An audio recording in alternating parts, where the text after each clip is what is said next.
Alright, that should do. Alright, last time we created some shape keys to animate this guy, make him sad, make him bored. So I already saw some people playing around with that. It's a lot of fun to play around with, especially later on when we get more things to work with, like eyelids and teeth in the mouth, stuff like that. And once we get some more geometry going in the ears as well, because it's just a very basic geometry right now. So just make sure that if you want to edit your mesh, that you actually have your base shape key selected. Because if you have your other one selected, for example, the board one, it will show you that shape key in edit mode as well. And when you then change your mesh, it's gonna be weird going back to your base's shape key. So always make your edits on your base model in your base shape key as well. Today, I think it's gonna be fun to get a little bit more into eyeballs, because that is something this guy definitely needs. So one thing I want you see when you look at this guy is that the eyes are not detailed at all. We want to make a little bit more of a realistic version. So we're actually gonna be trying to use some human features on this character. Alright, so human or animal eyes will also do the trick, as long as they look a little bit more realistic than simple circles with some black dots in them. And we can achieve something nice. Alright, let me actually turn on my screencast keys so you can follow my shortcuts. There we go. So to create eyes, and that is actually quite a difficult step, even though they may seem very simple. But that is just if you want realistic eyes. If you want easy eyes, the easiest way to do it is just to add a sphere, rotate them around, make sure that the actual circle part is aimed towards your screen, and then you can basically add two materials by clicking on the new button. My blender is crashing. So two materials, plus sign, hit new. You can name one of them eye white, and you can name the second one the iris, and then you could even add a third one for the pupil. Alright, so that is a very easy way to make your material. So if we go into rendered view, just to check out what it looks like, and we're going to shade this smooth. So let's say you want a very basic eyeball, right? We're going to create a much harder one later. You can just turn that eye white into a very smooth material, low roughness. Eyes are very smooth. And then we can hit edit mode, and we can select that iris part. So the second material, and we're gonna select, for example, this edge loop. So double click, hold shift, double click on that one. And we're gonna select the iris material and hit assign. So now this ring is gonna be the iris. And we could, for example, now drag a little cube around this part and assign the pupil to that part. Alright, now if we make the iris a different color, let's say orange, and the pupil black, you will be able to create a very simple material of an eyeball that would look alright from long distance. And this is done a lot, don't get me wrong, this is done a lot for all sorts of games and stuff like that. Simply because it's very easy and the geometry is easy as well. And it gets the trick done. It's not something I like though. I don't like to make things like that in my models because I try to achieve realism. But if you want to go for a cartoony look, this is actually perfect. So let's delete that. And before we do any more changes, we want to set our render engine from Eevee to cycles. And the reason why we're doing that is because once you actually start adding materials and start playing around with the lighting, so we're creating eyeballs now, and that means we're going to be working with textures as well. Right from the start, it is quite important to already set your render engine, because the same shaders, the same textures may look different in different render engines as well. Alright, so we are gonna be setting this to cycles and the device to GPU. If you don't have a GPU, You can just leave this at CPU. If you have a strong GPU, by any means, please do set it at GPU. It's much faster. All right, so we are now in cycles, render engine. And you can see that if we now go to rendered view, this already looks a little bit different. We get a little bit more noisy. So cycles is a bit slower than Eevee, but it's more realistic. And I just prefer it way more. So we're now going to be adding an eyeball. All right, and it is important to look at some anatomy if you're going to be making eyeballs. So we're gonna head over to Google real quick. And we're gonna just look at eye anatomy. All right, so anytime you want to be creating something that represents human anatomy or any kind of realistic object, it's always good to check some reference images. And I dropped out of biology, so I'm not good at this stuff in any way or shape. But just looking at it, you can see that it's not a simple sphere. Right? There's actually some curves going on.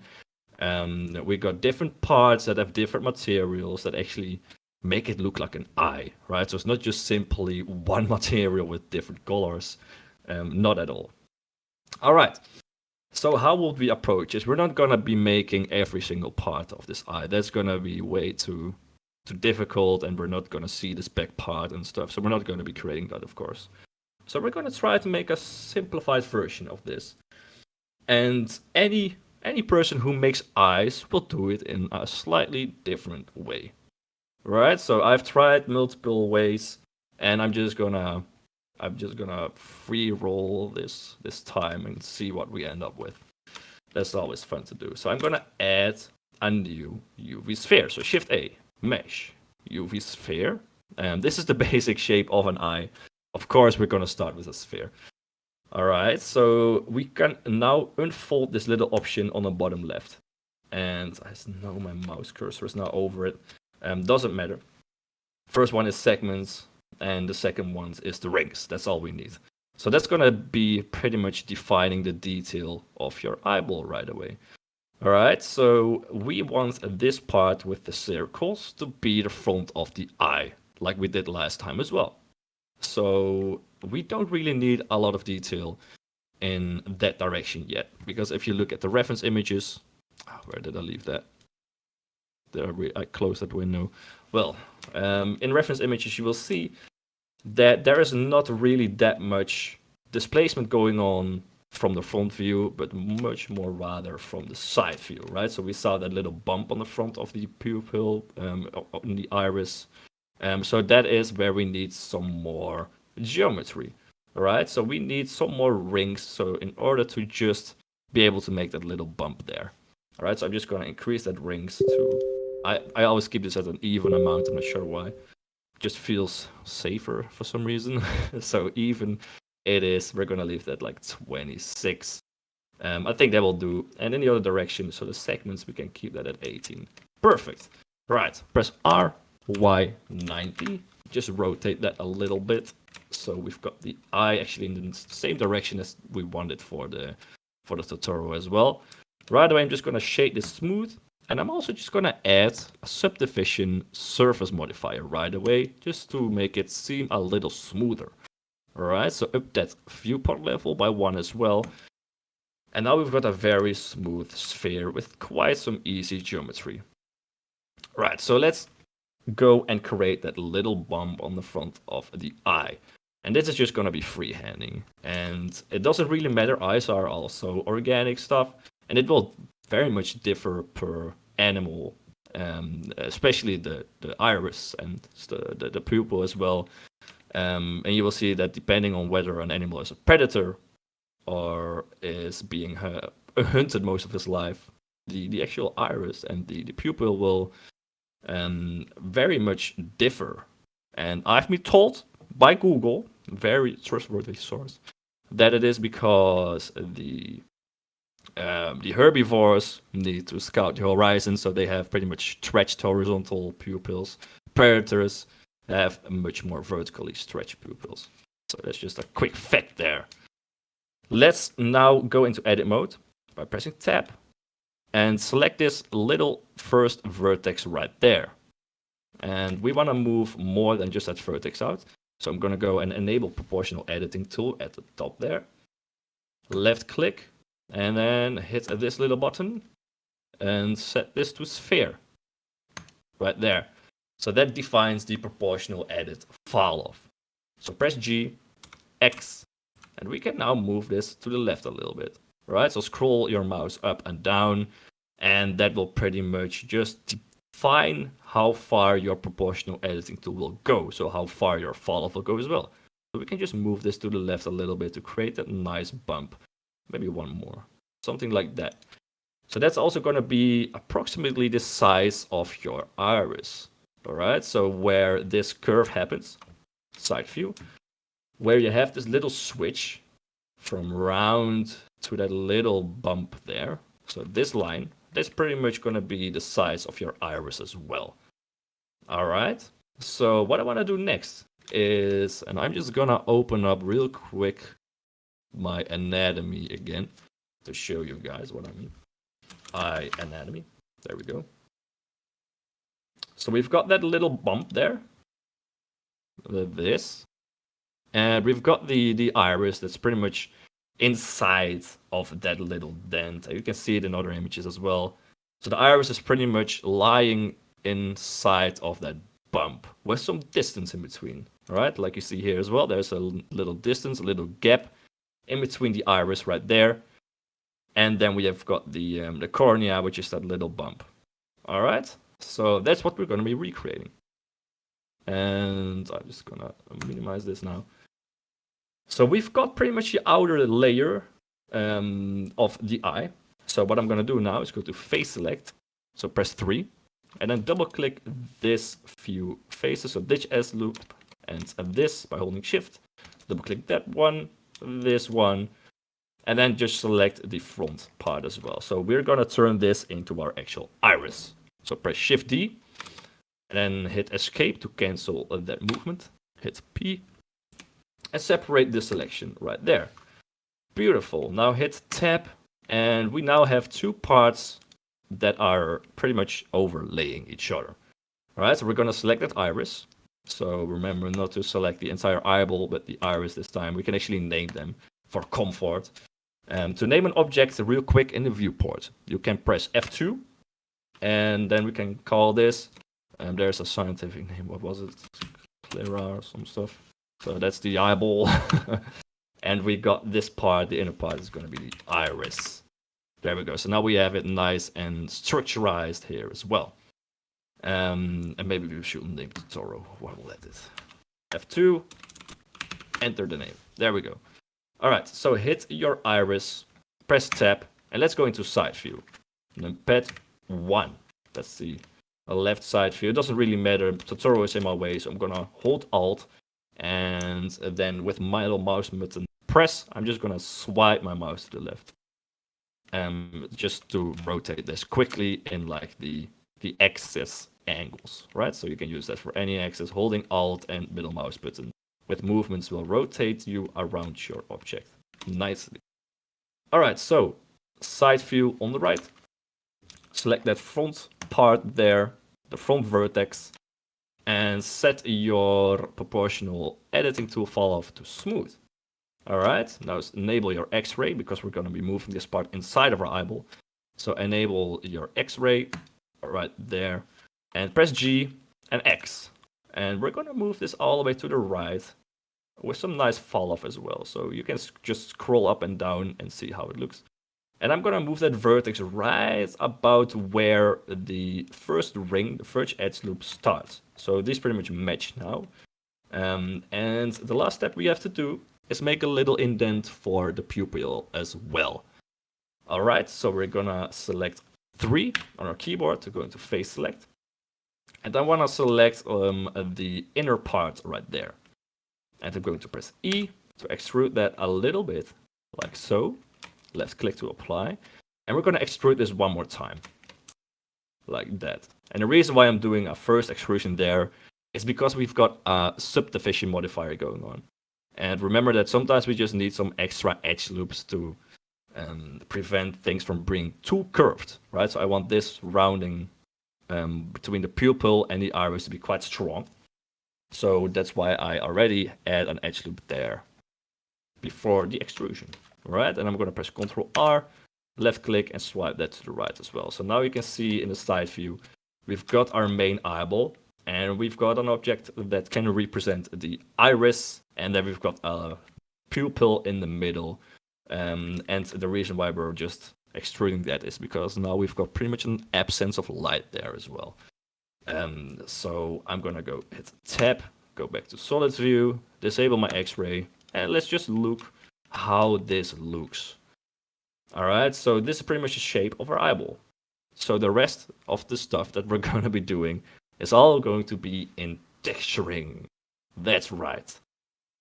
Alright, so let's hit our eyeball and let's just swipe this tab to the left.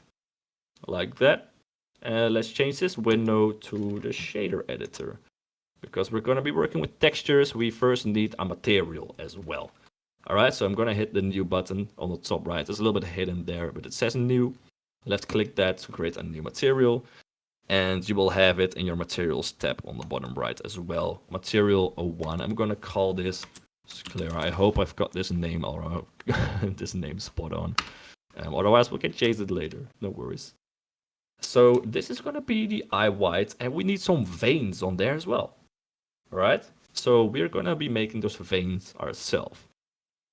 Because most of the eyeball textures just don't work well. So we're just going to be creating our own, which also shows you how to create textures yourself, which is fun.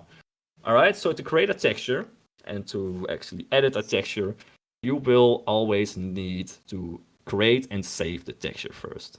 And remember that, because if you don't save your texture and you're going to be texturing your object for an hour or two and you close Blender, even though you saved your file, your texture will not be saved. And we've all made that mistake at some point. I hope you won't now, because I will stress it out every single time. Remember to also save your textures. Alright, so select Principled BSDF, and we're gonna hit Ctrl T to get that node wrangler setup going with the coordinate mapping and the texture. So now we want a new texture.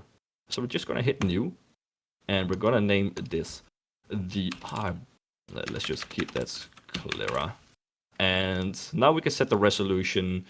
Unless you're going to be zooming into the eyeball itself, you won't need 4K for this. So I think I'm going to set this at like 2K, like that, and this one too. And by all means, if you want some high details, you want to zoom into your eyeball, you can always set this to 4K. It's all up to you. And I'm going to set that base color to white, because my eye is white, so that makes sense. And then just hit OK. And now we have a new texture.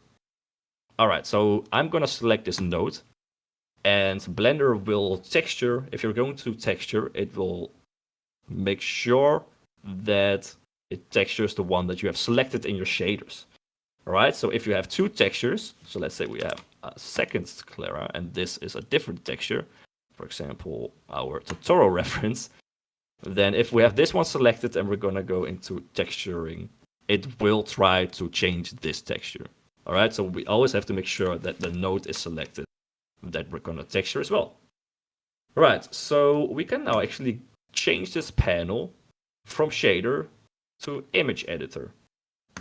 Alright, and then we can set our image there, the Sclera. There we go. And right away, I'm just gonna make sure that it is saved. So image, save. And I'm just going to save this now as the Sclera.png. Save as image. There we go. And now every time you will make changes to this texture, it will need to be saved again, manually.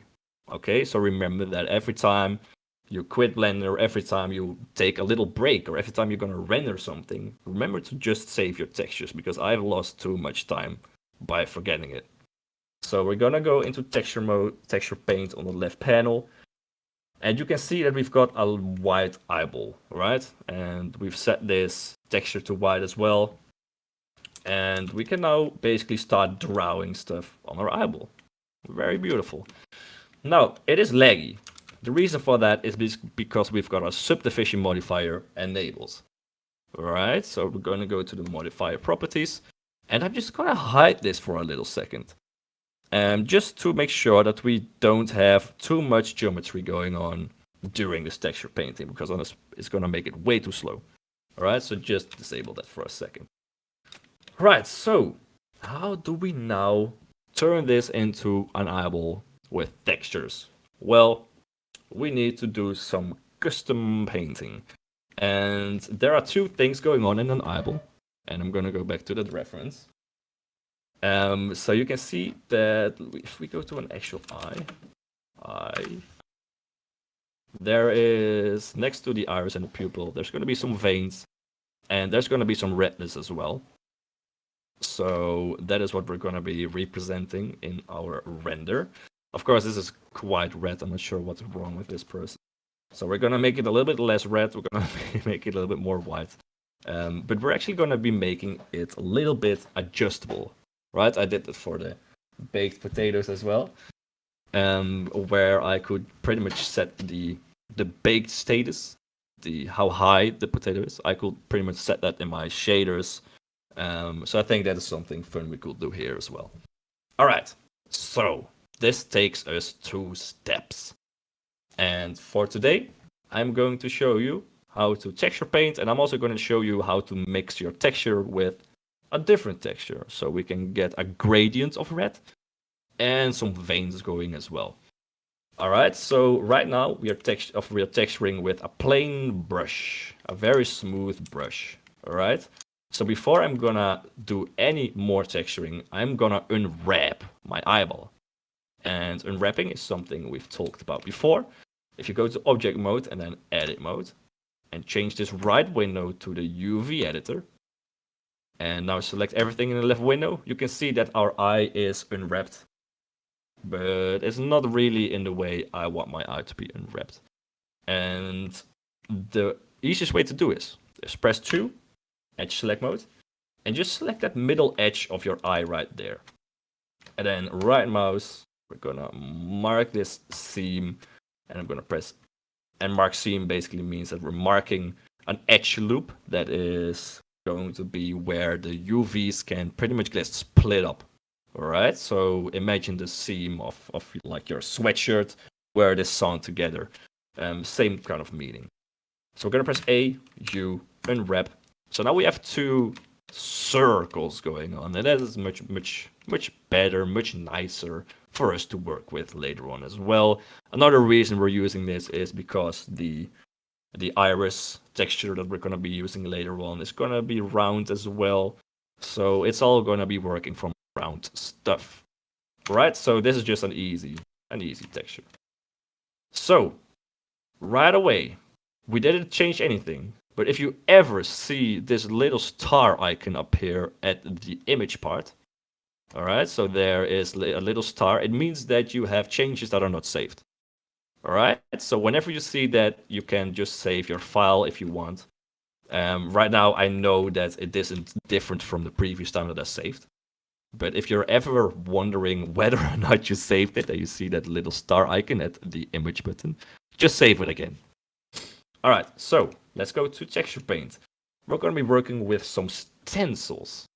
All right, so I'm going to go into the texture properties tab, very much at the bottom right. And this says brush now, and I can add a new texture for a brush. And this is set on image or movie right now. I'm not sure how you're going to be texturing with a movie, but we can for sure use an image. So we're going to open that image, and I saved somewhere an image that I want to use.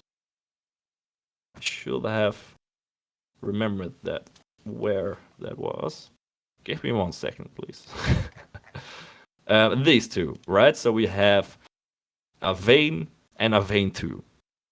And this is a texture someone created with lightning, I mean. It's just a lightning texture that it turned red to pretty much create a vein texture, which is amazing. It works perfect.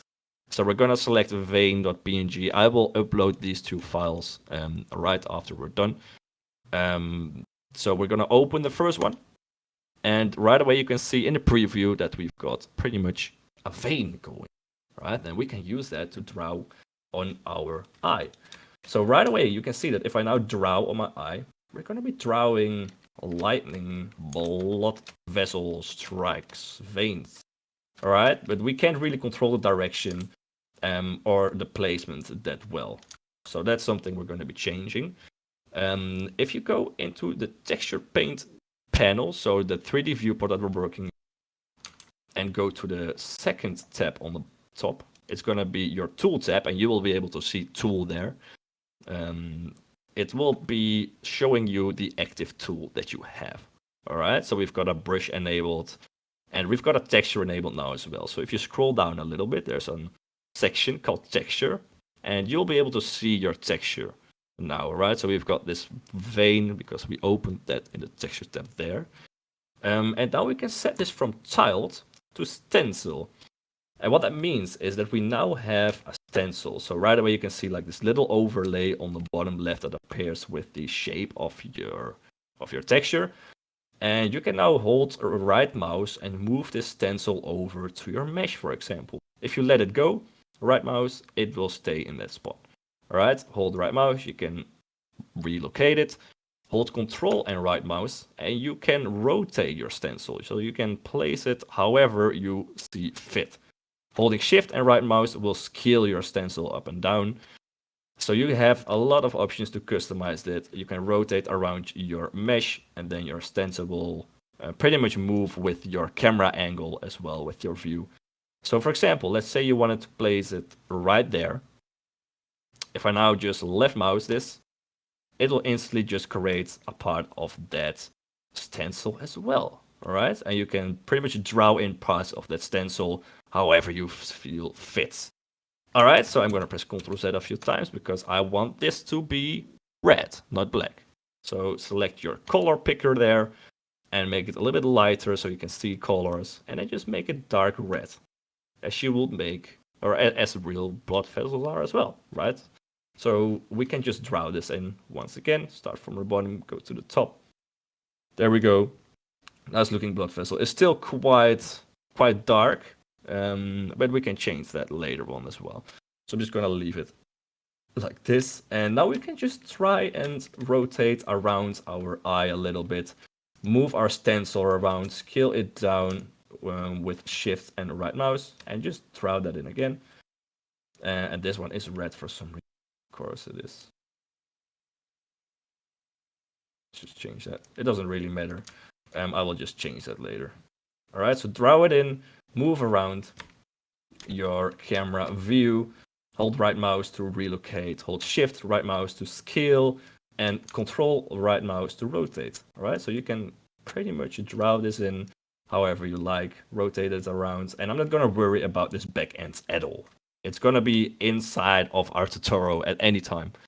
And we're going to add a gradient as well for that color. So don't worry about the backside for now. All right, so I'm just going to quickly go through this a little bit so we don't spend too much time here.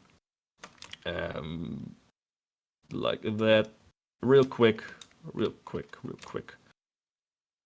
There we go. Beautiful eyeball. Beautiful.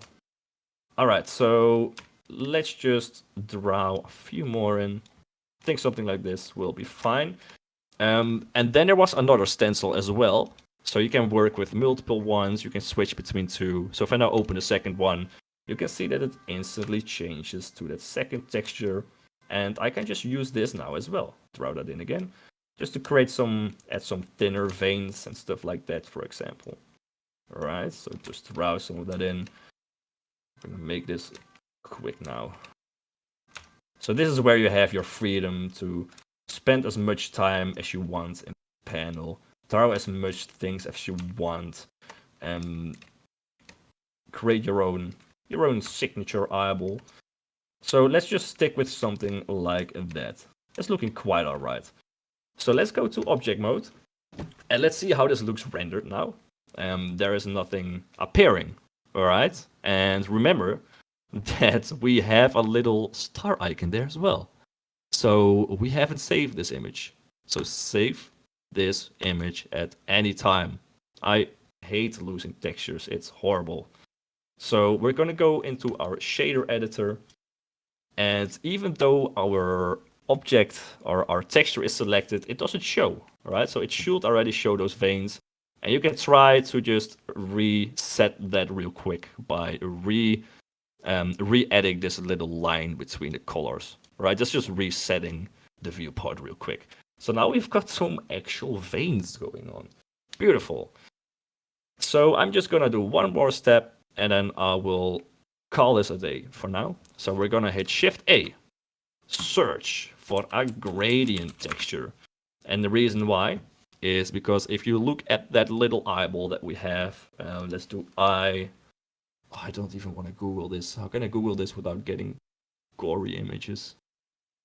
I'm not even gonna Google that shit. All right, but from the back to the front of your eyeball, there will be a gradient of red, right?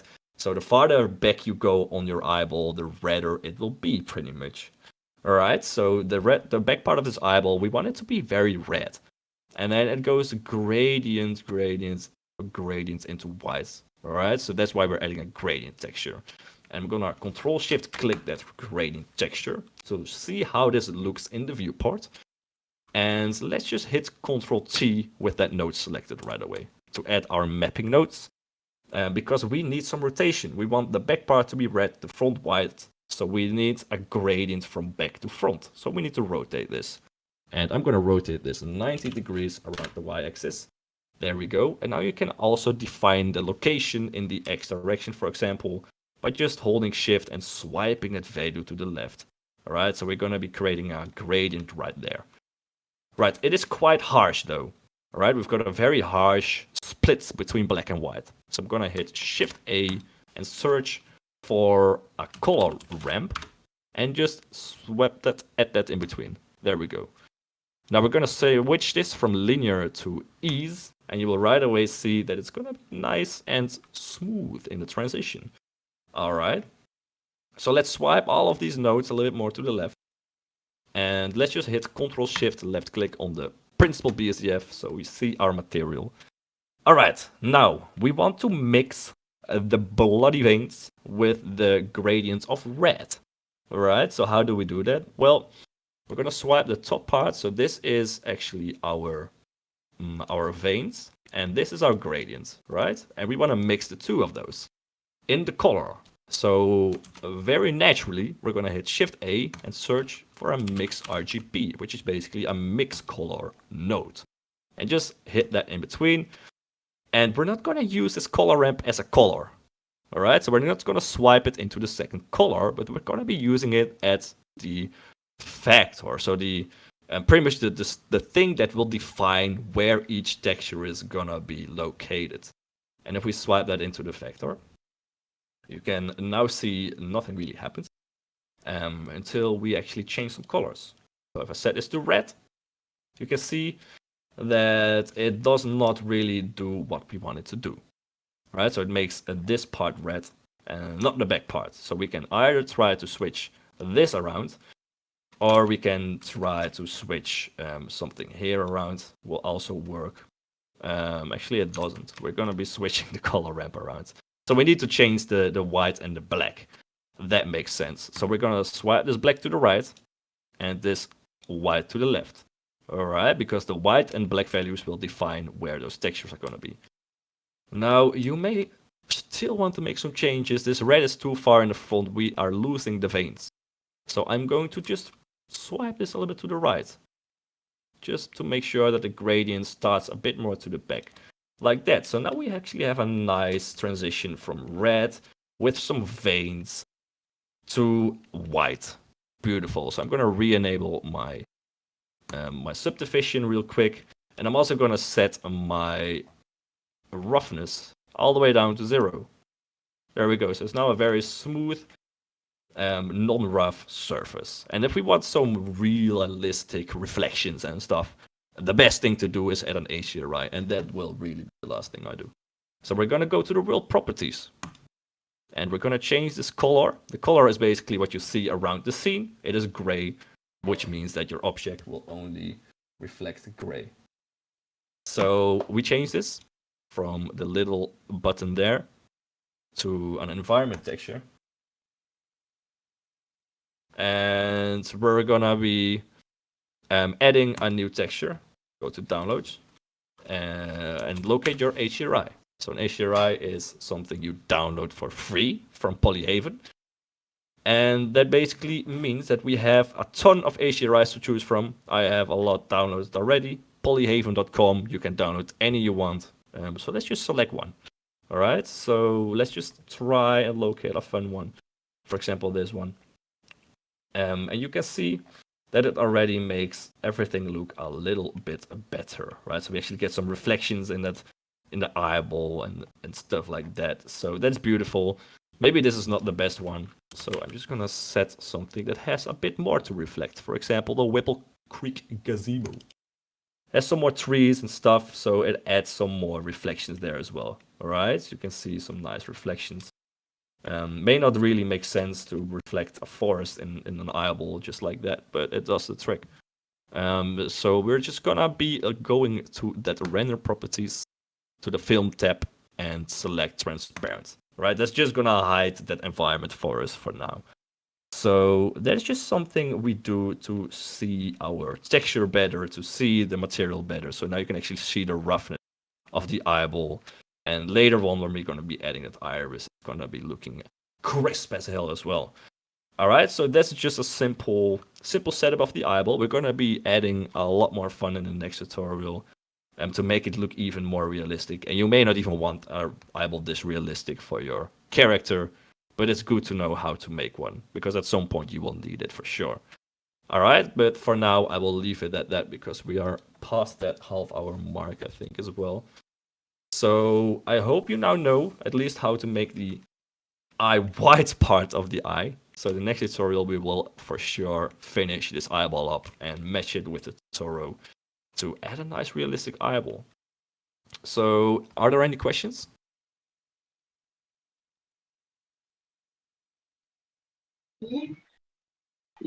I have a question. Because of the how do you call it, the gradient that you use, right? Yep. Um, it's basically an alpha, so the black and white determines where something is. So isn't it better to rotate the incoming factor instead of flipping the black and white, because now everything that's black is red, right? Um, yeah. It doesn't really matter in that case. Flipping black and white is it's the easiest way to do this, to be honest, because we need a color ramp nonetheless. So we may as well just swipe that around. I'm not sure if that answers your question actually. Yeah, it's just because let's say when you have to render this out right to a texture, then it would be a flipped alpha, right? So maybe like an Um, invert node in between it would be more logical or something. well, if you render this out as a texture, you will render it from. I will render it from the color ramp section, which means that it will include this in the alpha as well. Ah, yeah, that makes sense. Okay. Yeah. So, well, if you wanna make a texture from something like this in Blender, you can't really save it like this, for example, because we use a gradient texture. So we will have to turn that into a texture anyway, which will include all of these nodes there. Okay, makes sense. Good question. Good question for sure.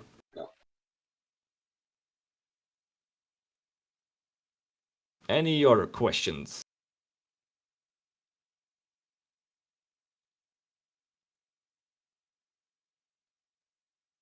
Not from my side. Well, all right then.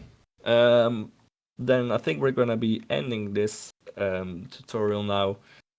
Next week, the iris. I'm gonna be downloading a file for that as well. It is already in my folder because I use the same iris for multiple eyes. But actually, I'm gonna challenge you guys a little bit. So I'm gonna challenge you to take a picture of your own iris, your own eyeball, and just save that image for next week because we're gonna be making our eyeball with your very own iris. So it's gonna be very personal. I think that's gonna be fun. Yeah, don't do it after the smoke session because then you will get red eyes from it. Yeah.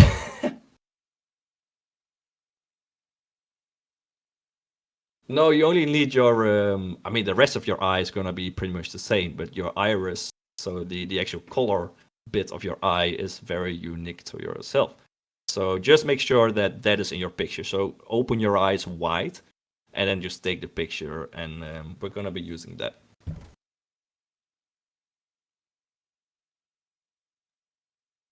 All right. So I'm gonna be. It's gonna be interesting to see who has the most red eyes at that point. Wait, the most red eyes will be me. Obviously, will be me. This is gonna be a weekly challenge now. Who can get the most red eyes for texture in Blender?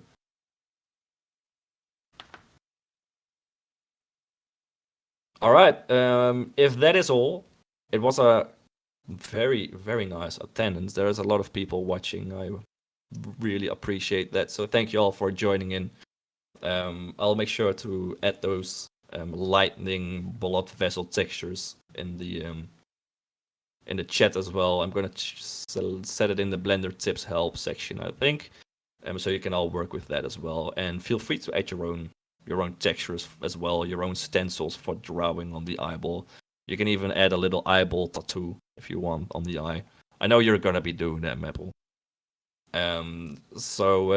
Yeah, thank you for watching, and I'll see you guys next week in the tutorial.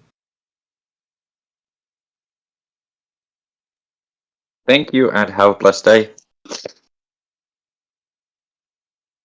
You